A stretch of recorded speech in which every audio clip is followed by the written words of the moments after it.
Hello FPL managers and welcome back to another video from myself, Will and fantasyfootballhub.co.uk. As always, we're going to be taking a brief look at how my team got on in Game Week 13 and Game Week 14 before moving on to my team, my transfers and my captain ahead of Game Week 15. Well, let's get into it.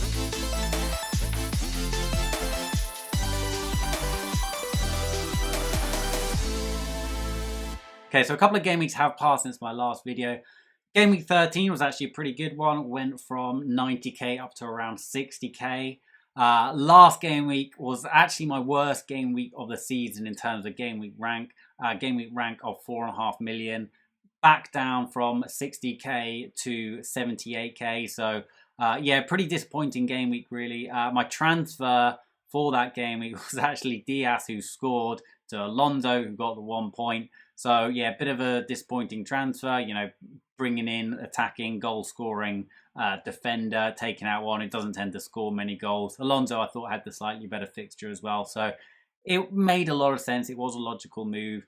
But, you know, Diaz went and scored a goal. That's FPL for you. I'm definitely not going to beat myself up about it. Overall, though, the team was pretty disappointing. You know, at the back, no clean sheet. Ramsdale, despite conceding 3, gets 3 points, was the highest scoring player. Elsewhere, you know, Jota, Rafinha and Salah did me proud in midfield. Strike force once again disappointing.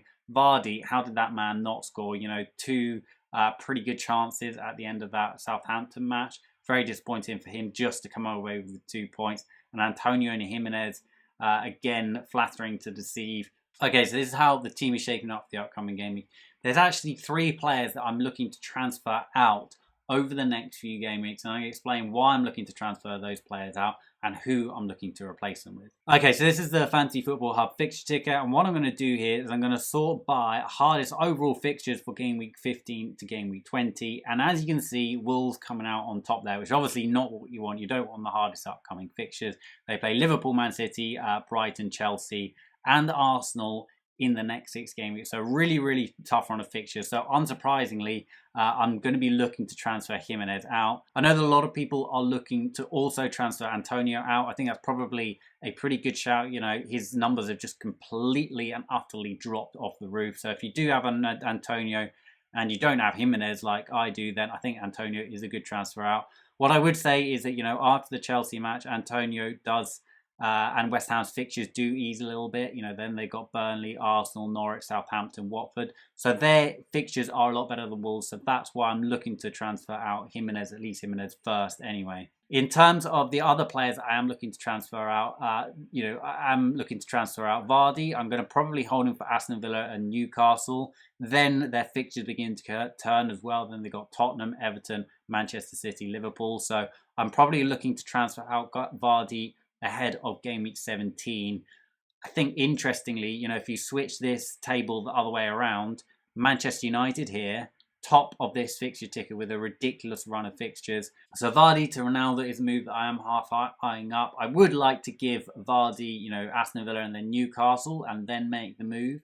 And that gives me a couple more game weeks to sort of assess the Ronaldo situation as well. The other team, obviously, there with really good fixtures is Manchester City. And obviously, the standout pick there at the moment is Bernardo Silva. He's been looking very, very impressive, occasionally going into that false 9 position. His stats are pretty impressive as well. And he really seems to be playing with a lot of confidence at the moment. Manchester City have got great fixtures. He's only coming in, I think it's 7.4 million. So he's pretty cheap considering that he is one of Manchester City's main attackers, and with that run of fixtures, there's a lot of argument to say that he's a very good pick. Obviously, you know, with Manchester City, there's always that risk of rotation. I've sort of found out that Foden wasn't exactly the best pick, so you know, Pep could easily change the system. Bernardo Silva could be moved slightly further back, so he could get rotated as well.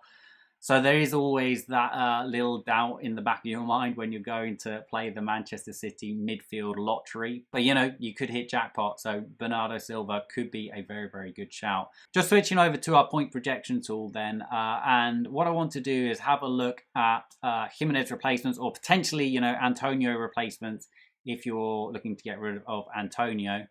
And The standout pick actually that's coming up for the algorithm is actually Ollie Watkins. Now, makes a lot of sense, you know, spearheading the Aston Villa attack. Aston Villa have got Leicester and Liverpool, and after that Leicester and Liverpool games, they then go on a really nice run. You know, got Norwich, Burnley, Chelsea. Okay, difficult fixture. Then Leeds, Brentford. So Aston Villa got a nice run of fixtures. Obviously, they're playing under a new manager. They got the new manager bounce. Watkins is playing particularly well himself. He's spearheading that attack. Looks like Danny Ings has had a setback in training with his hamstring injury, which is always a difficult one. So he's out for at least a couple of game weeks, and you know then he's probably going to be eased back in. So it looks like Ollie Watkins is going to be sort of leading the line. So for me, I think he's probably, you know, your standout pick for your Antonio Jimenez replacement.